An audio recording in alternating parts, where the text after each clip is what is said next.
Welcome, ladies and gentlemen. Thank you so much for your great support always. I'm so grateful for your continued support to this channel. Thank you so much, ladies and gentlemen. Now, the Bombshell Intelligence Desk, BID, is picking reports that I want us to go through, and you will be shocked. But before we read, it is a longer one, and we want to understand whatever is happening behind the scene, and of course the talks of corridors.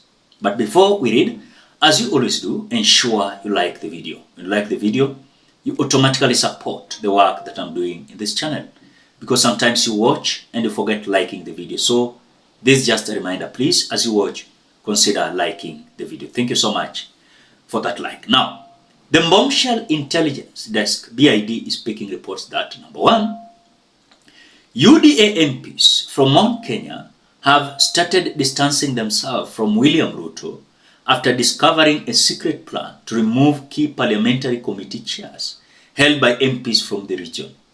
These positions are set to be replaced by MPs from outside Mount Kenya. For instance, Budget Chair Ndini Nyoro will be replaced by Mwengi Mutuse. Number two, in a secret meeting yesterday, these MPs accused Kindiki of failing to represent Mount Kenya and MPs facing purging. A woman representative from the region called Kindiki a flower girl who is only focused on his own stomach and not willing to challenge William Ruto over the purging. Number three, after the purging, attention is now turning to Speaker Wetangula and Majority Leader Ishungwa following Raila's AU setback.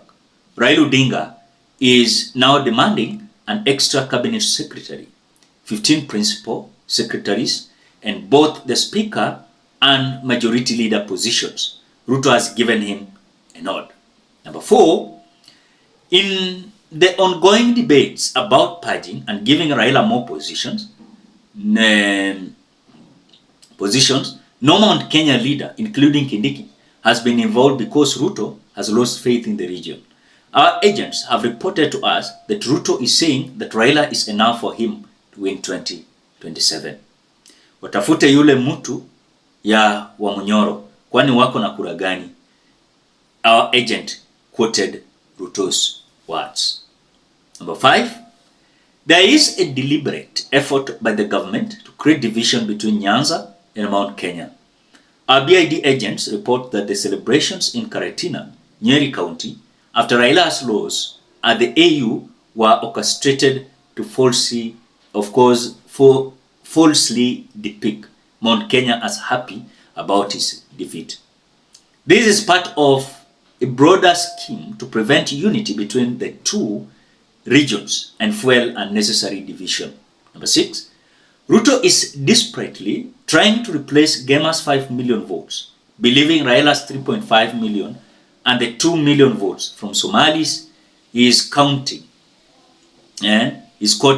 will shift the balance. His new plan is to give Raila what he wants and offer Farah Maalim a position to win over the Somali community. Number seven and last one, our BID agents in ODM has reported to us that Raila Odinga is not interested in working with President Ruto long term, saying that their unity will only last until the IEBC is constituted. Ladies and gentlemen, thank you so much for that listening. But again now, I want to pick this number seven.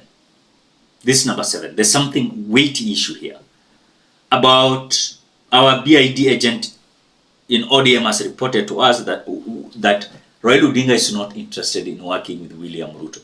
And if there is a working arrangement with William Samoei Ruto, then will last until the IEBC is constituted.